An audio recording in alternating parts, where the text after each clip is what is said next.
അപ്പൊ സത്യം പറഞ്ഞാൽ നമ്മളെ ആരോ പൊതിഞ്ഞു പിടിച്ചത് കൊണ്ട് മാത്രമാണ്. നമ്മളെ കുറച്ചെങ്കിലുമൊക്കെ ദൈവത്തോട് ചേർന്ന് ജീവിക്കാൻ ആർക്കെങ്കിലും പറ്റുന്നുണ്ടെങ്കിൽ അതൊരു കൃപ അവരെ പൊതിഞ്ഞു പിടിച്ചതുകൊണ്ട് മാത്രമാണ്.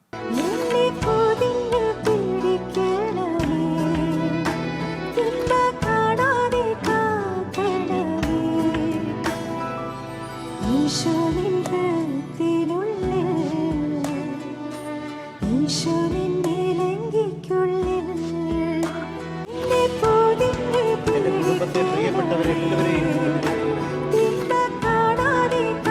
ഞാനിപ്പോൾ മനസ്സിലോർക്കുന്ന വ്യക്തികളെ പൊതിഞ്ഞു പിടിക്കണേ. ഞങ്ങളുടെ ദേശത്തെ പൊതിഞ്ഞു പിടിക്കണേ ഈശോയെ. എന്റെ തിരുഹൃദയത്തിന്റെ ഉള്ളിൽ.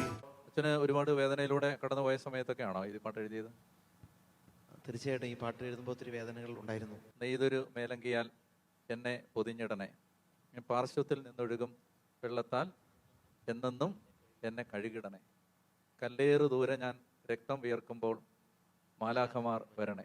ഈശോ പാനപാത്രം നീങ്ങിപ്പോകാൻ പ്രാർത്ഥിച്ചെങ്കിലും പാനപാത്രം നീങ്ങിപ്പോയില്ല. മാലാഖമാരൊന്ന് ആശ്വസിപ്പിച്ചു. നമുക്ക് ഒരു ഉറപ്പ് മാത്രമേ ഉള്ളൂ, പല പാനപാത്രം നമ്മൾ കുടിക്കേണ്ടതാണ്. Praise the Lord.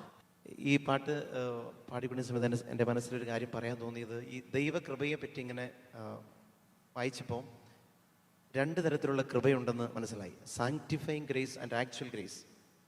ദൈവവുമായിട്ട് നമ്മുടെ ആത്മാവ് ഐക്യപ്പെട്ടിരിക്കുന്നതിന് സാങ്ക്ടിഫൈങ് ഗ്രേസ് എന്ന് പറയും. നമുക്ക് കൂദാശകളിലൂടെ ദിവ്യകാരുണ്യ സ്വീകരണത്തിലൂടെ ഒക്കെ നമ്മൾ ഈശോയുമായിട്ട് നമ്മുടെ ആത്മാവ് ഐക്യപ്പെടും. ഈ ഐക്യപ്പെട്ടിരിക്കുന്ന അവസ്ഥയിൽ തുടരാൻ വേണ്ട കൃപയുടെ പേരാണ് ആക്ച്വൽ ഗ്രേസ്. ഒരു പാട്ട് കേൾക്കുമ്പോൾ, പാട്ട് പാടുമ്പോൾ ആക്ച്വൽ ഗ്രേസ് ഉണ്ടാകുന്നുണ്ട്. ഒരു നല്ല വ്യക്തിയോട് സംസാരിക്കുമ്പോൾ ആക്ച്വൽ ഗ്രേസ് ഉണ്ടാകും. വചനം വായിക്കുമ്പോൾ ആക്ച്വൽ ഗ്രേസ് ഉണ്ടാകുന്നുണ്ട്. ഒന്നും പ്രാർത്ഥിക്കാൻ പറ്റാത്തപ്പോഴും പാട്ട് കേൾക്കാൻ നമുക്ക് ഈസിയാണ് കുറച്ചും കൂടി. അപ്പോൾ ഒന്നും ചെയ്യാൻ പറ്റാത്തപ്പോൾ പാട്ട് കേൾക്കുക, കൂടെ മൂളി പാടുക.